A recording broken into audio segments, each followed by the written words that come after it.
Hi, I'm Rebecca from Family Picnic, and I am joined with Jessie and Kalfani, who are going to be helping me show you 3 exercises that are helpful to get your baby into a optimal position for when labor starts. So these would be exercises you want to do towards the end of pregnancy, usually around 36-ish weeks or so.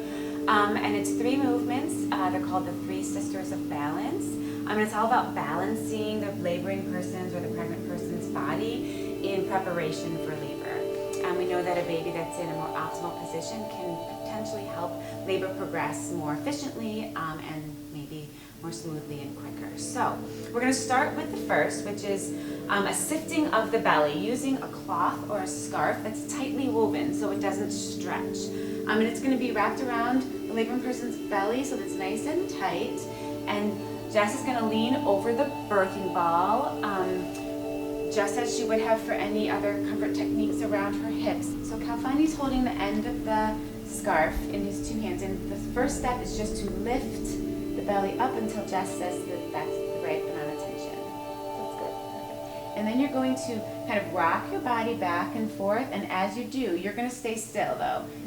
Kalfani, rock it, and you're going to move her belly. Perfect. So again, we want to just see the edges of her body moving and not her whole body. Creating space for baby to find nooks and crannies to start to move around. I can feel her shifting around in there a little bit. Yeah, and I often hear that from clients and couples that doing a lot of these 3 sister movements that baby moves around a lot afterwards, and that's a good response for your baby. This can be done for 2, 3, 4, even 5 minutes. Might be a good workout for you, but you can work up your stamina as you do it each day. So then when you're done, you're going to stop and just kind of lower her belly. Perfect. So the second exercise in the 3 Sisters of Balance is called a forward leaning inversion. And the purpose of this one is that as we go down onto our forearms, baby's going to come out just a little bit out of your pelvis. And then when we come back up, when your baby kind of settles back down, there's new areas of space that they didn't know was there to kind of settle into and potentially move farther down and start to get engaged in the pelvis. So Jess and I are going to do this together. Kalfani is going to support her to make sure that she doesn't feel off balance with her heavier belly.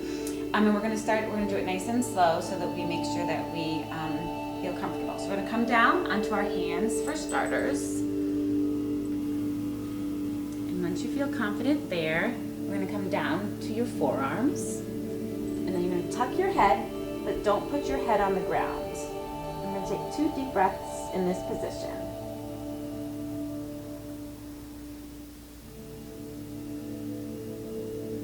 We're going to come up back to our hands.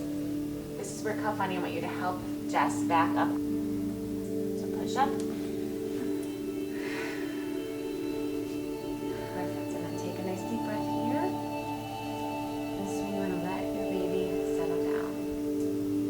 The only time you wouldn't want to do this is if you had high blood pressure or if you felt lightheaded doing them. I would recommend not doing them anymore. You can do these every day, every other day, kind of what feels comfortable. All right, so the third exercise in these 3 Sisters of Balance is called side lying release. And Jess is lying on this kind of firm surface. You could do it on a bed, a couch. You want it to be pretty firm so that your body doesn't sink into anything too squishy. What I'm going to have you do is move your body to the very edge of this bench. And the idea of this is that you want your hips to be nice and stacked. Yeah, there you go. And your shoulders nice and stacked. And Kalfani, as her partner, is going to be there to make sure she doesn't roll in either direction. So your bottom leg is going to be straight with your foot flexed. Jess is going to slowly lower or release her leg off the bench so that it's just falling to the floor as much as she can release it. And what this does there, see, that's more release than it was before. And this will release all the tension in the hips, and eventually her foot will fall closer and closer to the floor. And you're gonna lay like this until your top leg starts to fall.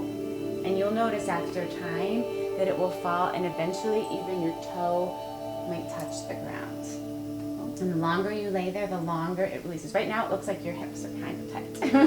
And so what the point is and what we want to happen is the fascia here to release so that your leg falls down to the floor. And so once you would do this side for a good 10-15 minutes, then you would turn over and do the other side. Again, waiting for that top leg, the toe to fall down to the